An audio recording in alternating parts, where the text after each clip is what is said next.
What is worth giving your life to? Have you ever asked yourself that question? My dream was to become known as Luke the physician. I wanted to be respected and live a life of ease with my family. Some would say I threw my life away, but I discovered a story so compelling that giving my life to tell it was the only way I finally found my life. Really, I had no choice. God called me to do this. I've spent my life recording the testimonies of those who were forever changed by their encounters with Jesus. The work has already changed me profoundly. The fantastic account of his birth, the amazing miracles, and the teaching so powerful that they had to come straight from heaven. And now it is time to write of Jesus' final trip to Jerusalem. Honestly, I've dreaded this day. The story is so powerful, so significant, that I'm afraid I am not up to the task. Yet I pray that God will use my humble efforts so that people everywhere may hear the ultimate story of love, the story that begins once upon a tree. Once upon a tree, a good man died, and though he did no crime, he was crucified. If the story ended there, I would have no son to share. But my heart will ever sing the story.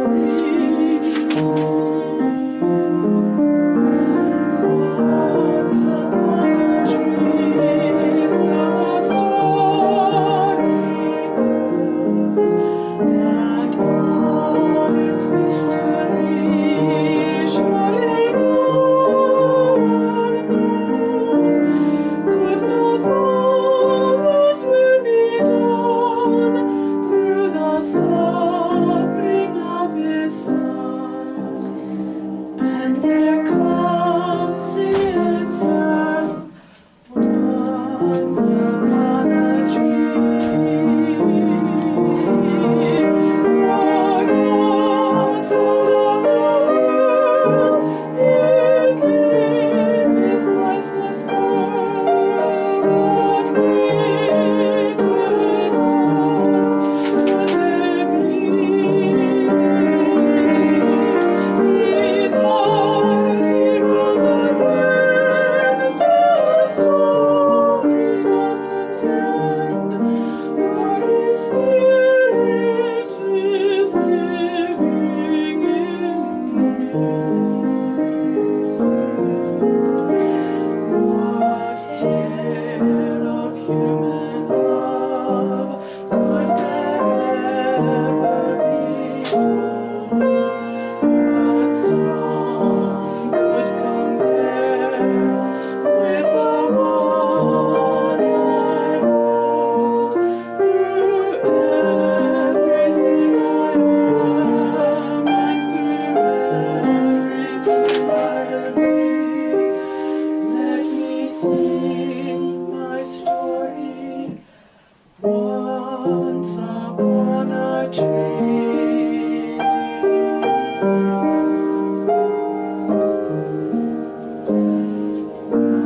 Once upon a tree.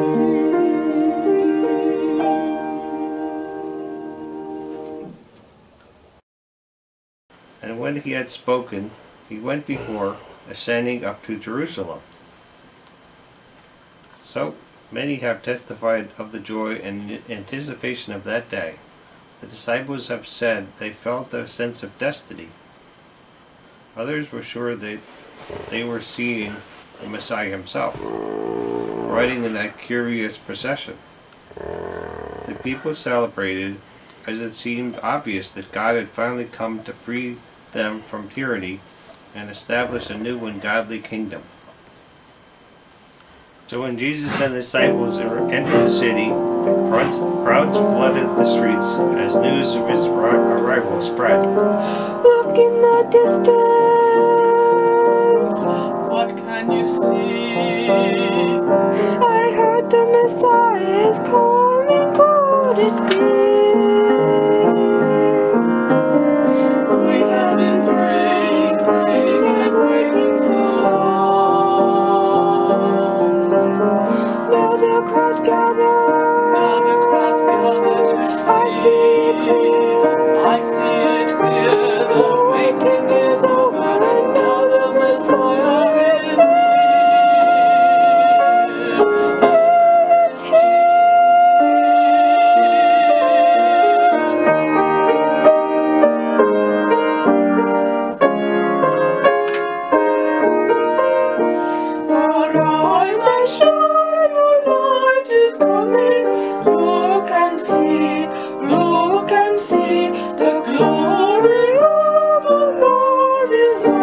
is he, make the highway straight. Blessed is the Lord, blessed is the Lord.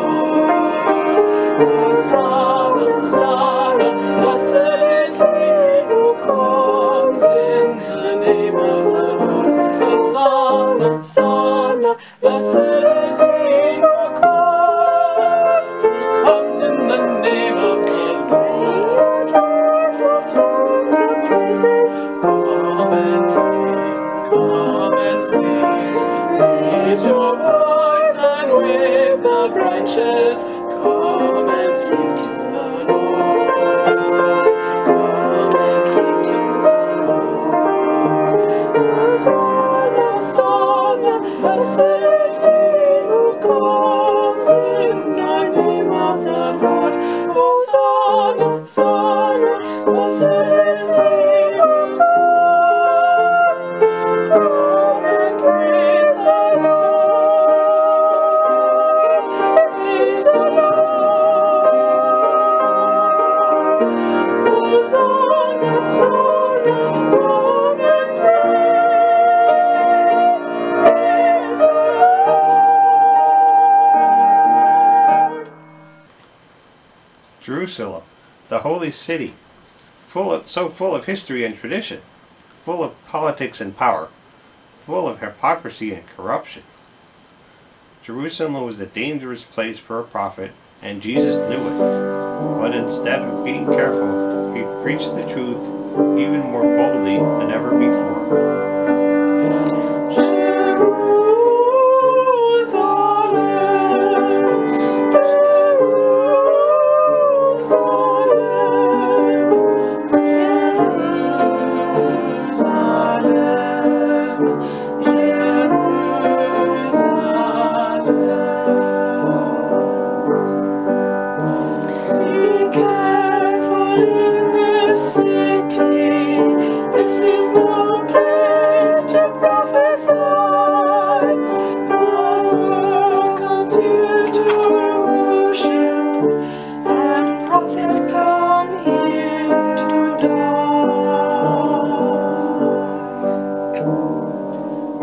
Jerusalem, Jerusalem, who kills the prophets and stones those who are sent to you.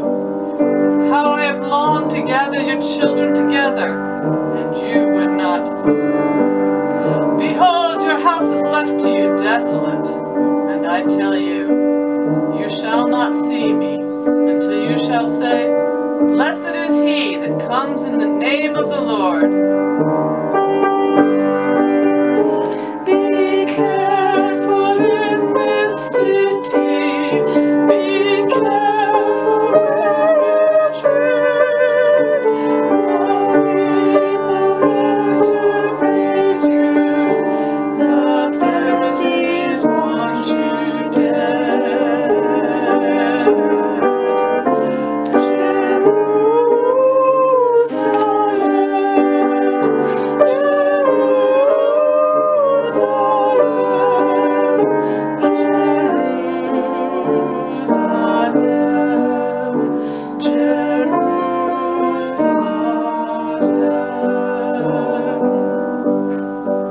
Then he went into the temple and began driving out those who were selling, and overthrew the tables of the money changers. And he said to them, Is it not written, My house will be a house of prayer? But you have made it a den of robbers and thieves. The streets fill with hosannas, and the Pharisees detest the sound. When God raises up a prophet, they try to take him down. Beware the teachers of the law. They like to walk around in flowing robes, and love to be greeted in the marketplaces, and have the most important seats in the synagogues. They devour widows' houses, and for a show make lengthy prayers. Such men will be punished most severely. This town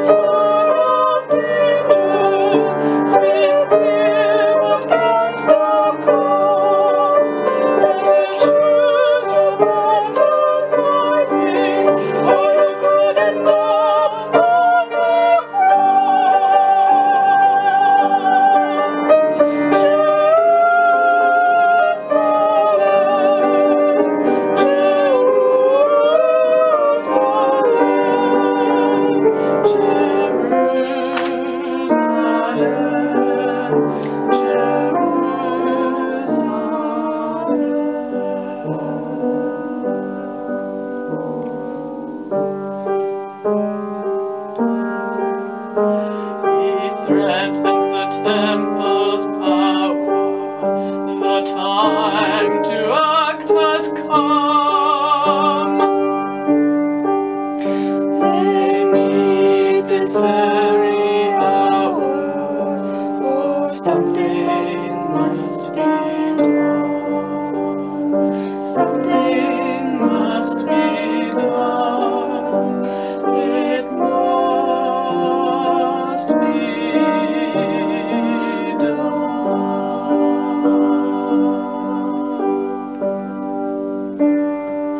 The Pharisees and high priests didn't have to wait long for their opportunity.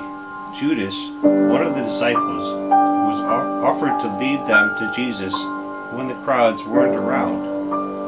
It was almost too good to be true, and they quickly seized the opportunity.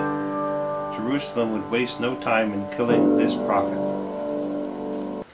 We all remember times when we've had to say goodbye. As a physician, I've been there many times when a patient knows the end is near. I feel honored to be present as he gathered his loved ones around to say goodbye. Of course, there's always sorrow, but there is also a powerful presence in the room as someone stands on the threshold between life and death. I'm reminded of that very same feeling as I read about the last Passover meal Jesus shared with his disciples. Though his words must have confused them, it's clear now that Jesus was saying goodbye. There must have been a sweetness amidst the sorrow as he shared with them the bread and then the cup. And the words he spoke would live with them forever. And he took the cup and blessed it. See, the table is set, the food is prepared. We gather to share this holy meal.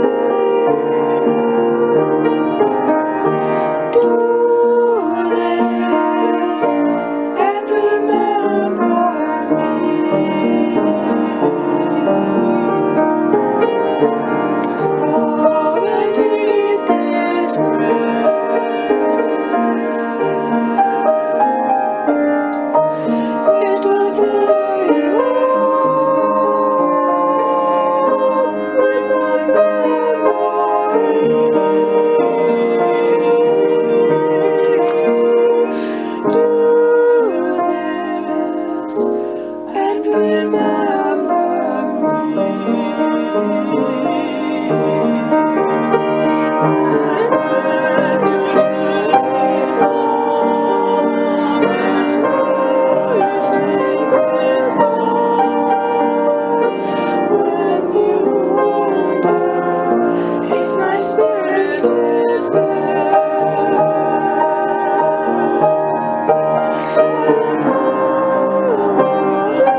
And he came out and went, as usual, to the Mount of Olives.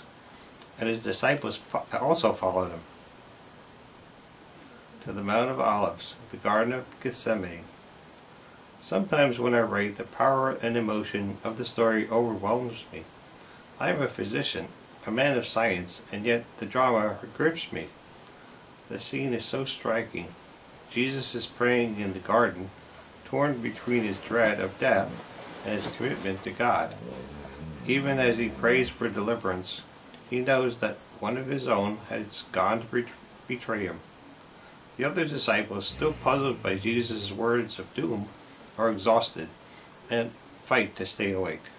And then, just over the next hill, there's a procession of torches and swords as they come to arrest Jesus. Soon they will set him into motion, the hellish ordeal of humiliating trial and slow, torturous death. Come, go to Gethsemane.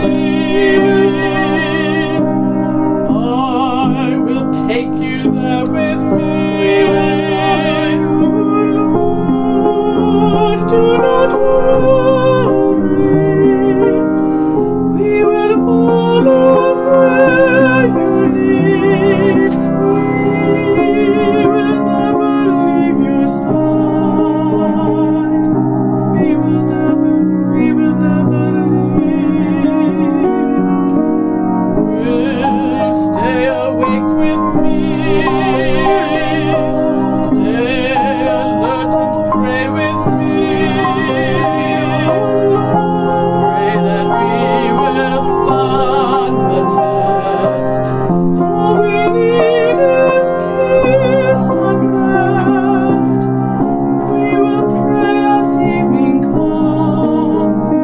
God's will be done.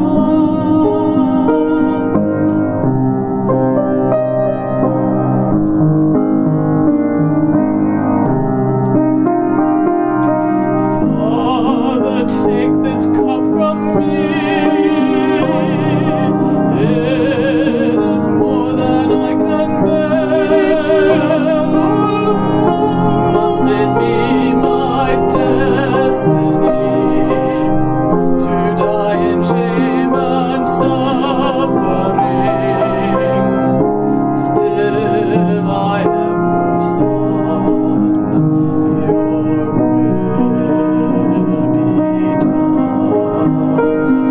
Your will be done. Someone's coming home. Your will be done. Someone's coming home, Lord. My friends do not understand. Look, the betrayer is at hand. The betrayer is not at hand. Your will be done. We will fight for you, Lord. Your will be done. We will fight for you, Lord. We will fight. We will. Your will be done. We'll protect you too. Your will be done. We will fight. We will defend. Your will be done. We'll protect you to the end. But now, put your sword down. May the Father's will be done. May the Father's will be done.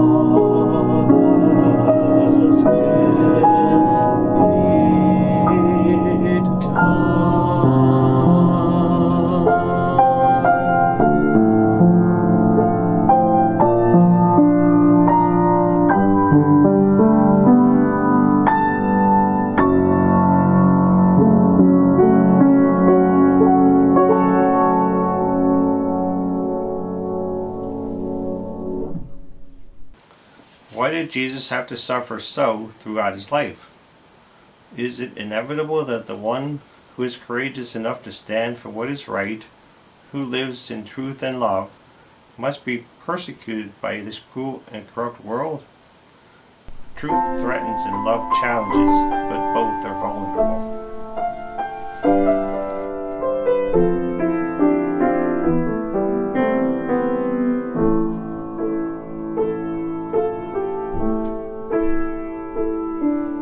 He was born into a kingdom ruled by cruelty. His birth filled the king with fear and jealousy. They tried to kill the child. Birth was his only crime.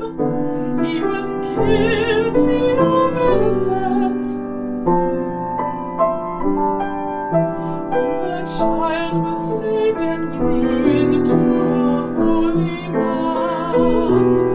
He preached a love the world could never understand. Still he showed that compassion was greater than the sword. He was guilty of innocence once more. Guilty of innocence. Guilty of innocence. Guilty of innocence. Once more. They brought to him a man who was paralyzed. Jesus saw the pain and suffering in his eyes, and stirring with compassion, he called out to the man, "Your sins are forgiven, now rise and stand." But some would whisper evil as he raised him from the floor. He was guilty of innocence once more. Guilty of innocence. Guilty of innocence. Guilty of innocence once more. And now he's standing trial before a vicious crowd, and what before was whispered now they shout out loud. Behold the verdict decided long before. He was guilty, guilty once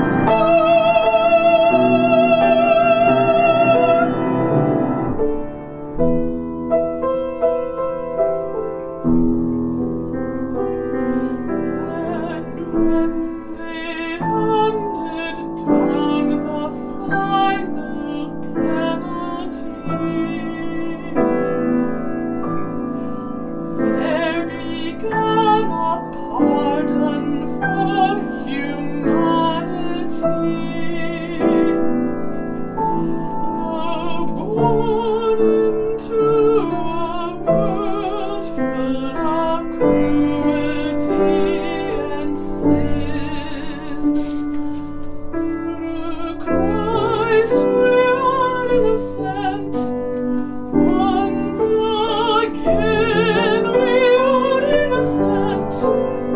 Now we are innocent. Now we are innocent. Once again.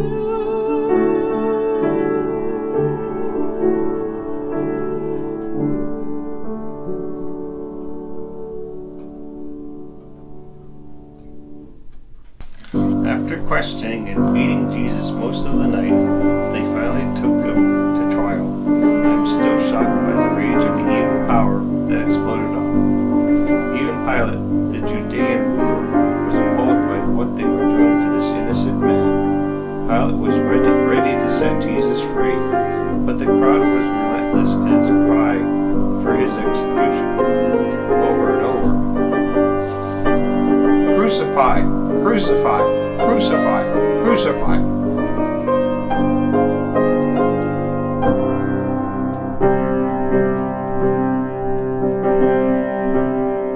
Crucify, crucify, crucify him, now crucify him, crucify, crucify, crucify him, now crucify him. What has he done that he should die? Crucify, crucify, crucify him, now crucify him. You choose to kill him, not I. Crucify, crucify, crucify him, now crucify. His blood shall not be on my hands. Let his blood be on us and on our children. Let him die, let him be crucified.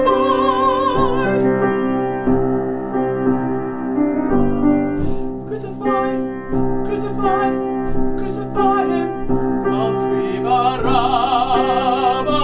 or Jesus, you decide. Crucify, crucify, give us Barabbas, give us Barabbas. One shall live, the other man shall die. Crucify, crucify, give us Barabbas, give us Barabbas. Why should I free a man like that? Set him free and save the cross for Jesus. Let him die, let him be crucified.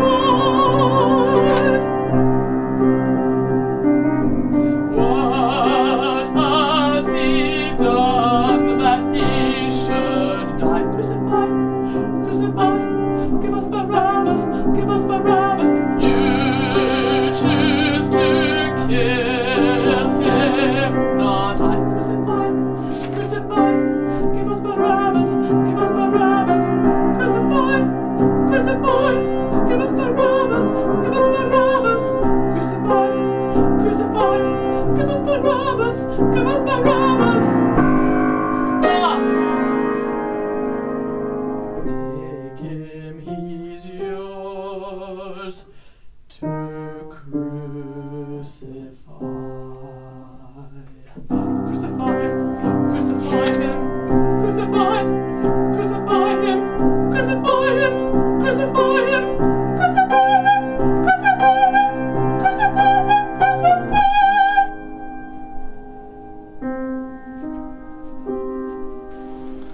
As a physician, when I consider the act of crucifixion and what it does to the human body, I am ashamed to be part of the same human race that invented it.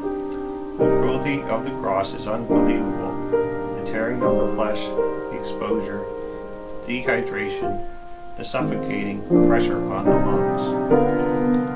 How could they inflict this kind of suffering on man which had shown such extraordinary compassion to this world? I'm still amazed that Jesus didn't fight back. He could raise people from the dead.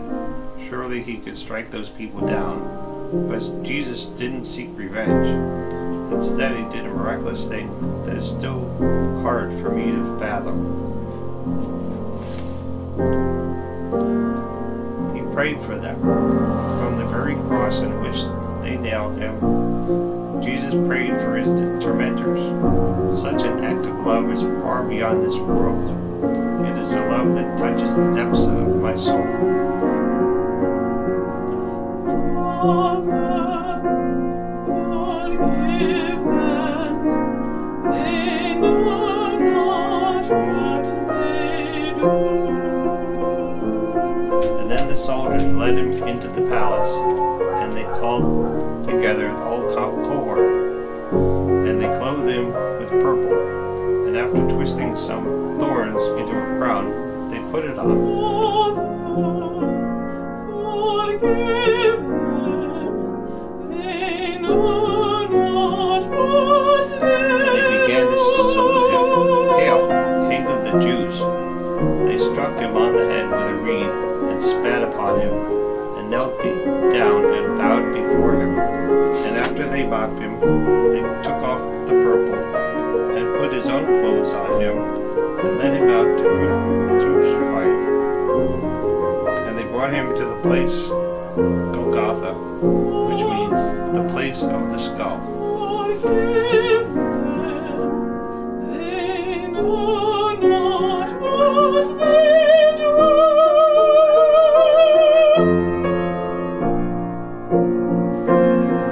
And they crucified him, and divided his garments among them, casting lots to see what each one should take. And those who passed by hurled insults at him, wagging their heads and saying, "Ha! You who would destroy the temple and rebuild it in 3 days, save yourself and come down from the cross."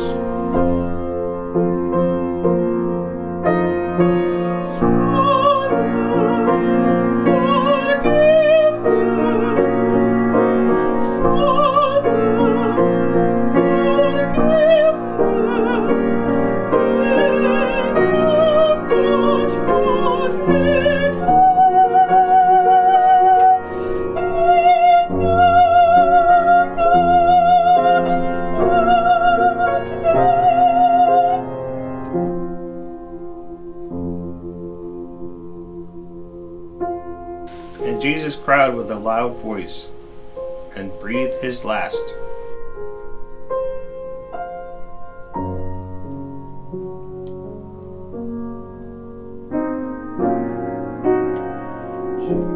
Jesus, priceless treasure, love beyond all measure,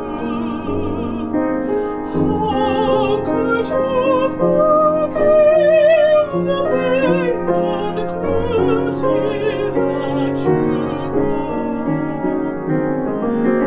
From the cross you showed us the miracle of grace.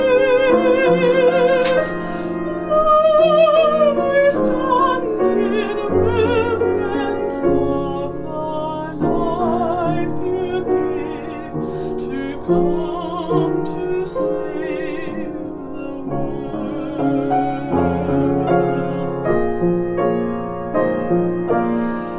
Lord, you come as Savior, full of grace and favor.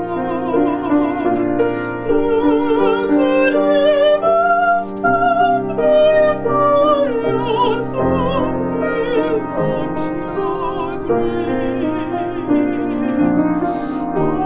As we are forgiven, so let us lift our sing,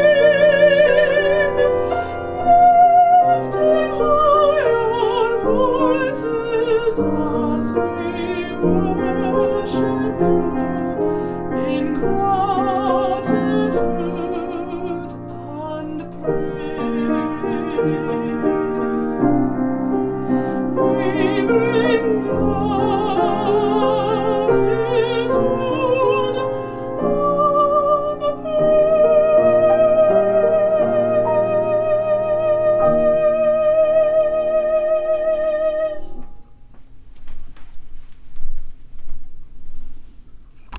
Sometimes death can be a blessing. One of the few who stayed until they lowered Jesus down from the cross was his mother, Mary. It had been torture to stay and watch her son suffer so, but now his suffering was over, and though her heart was breaking, she must have felt a sense of relief.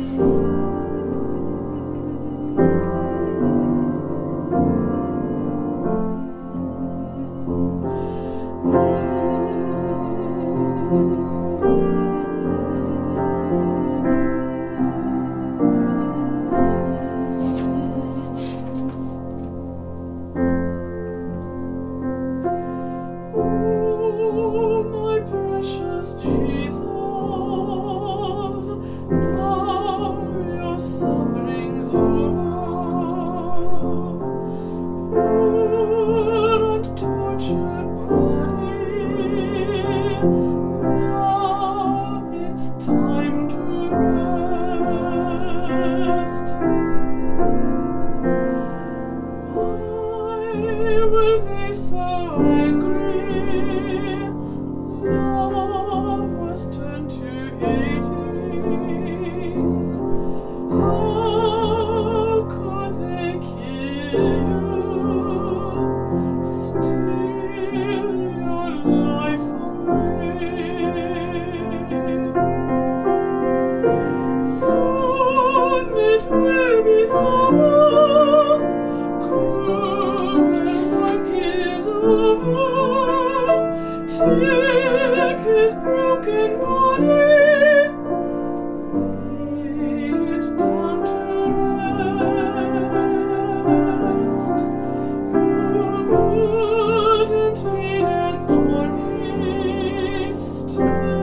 And the woman saw the tomb, and how the body was laid in it.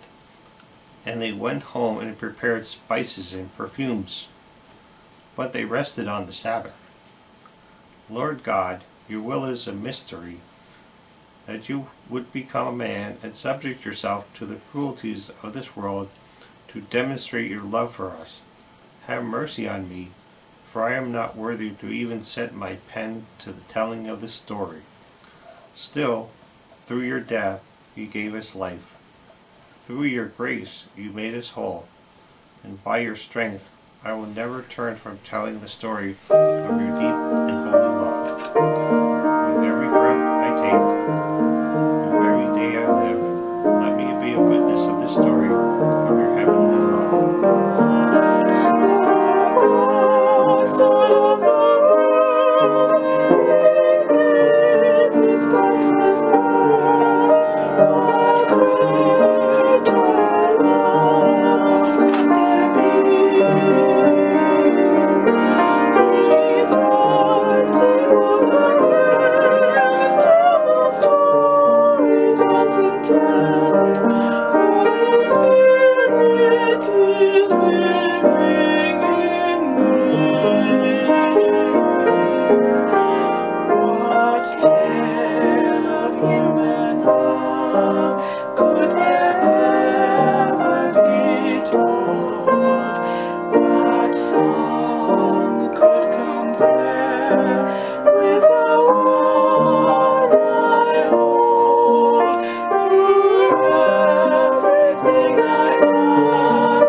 I am exhausted from this writing, as though I had actually lived through this story. I'll continue tomorrow. It's time to rest. I could not sleep in peace if the story ended at the tomb. I would not give my life to its telling. But tonight I rest in the assurance that tomorrow belongs to the Lord. I rejoice in the glorious things I have yet to tell, the miracle of an empty tomb, the wonder of Jesus' resurrection and his appearance to people on earth. Then There are the glorious eyewitness accounts of Christ ascending into heaven right before their eyes. Now I travel with the Apostle Paul and see mighty wonders with my own eyes. There is so much more to be written as I continue to record the Acts of the Apostles. Each day is an adventure as we take the story of Christ to the ends of the earth. I have been faithful in recording all these things, and now I place them in your hands. What will you do with this story? I pray that you will embrace this story and allow Christ to live in you and through you. Live your life with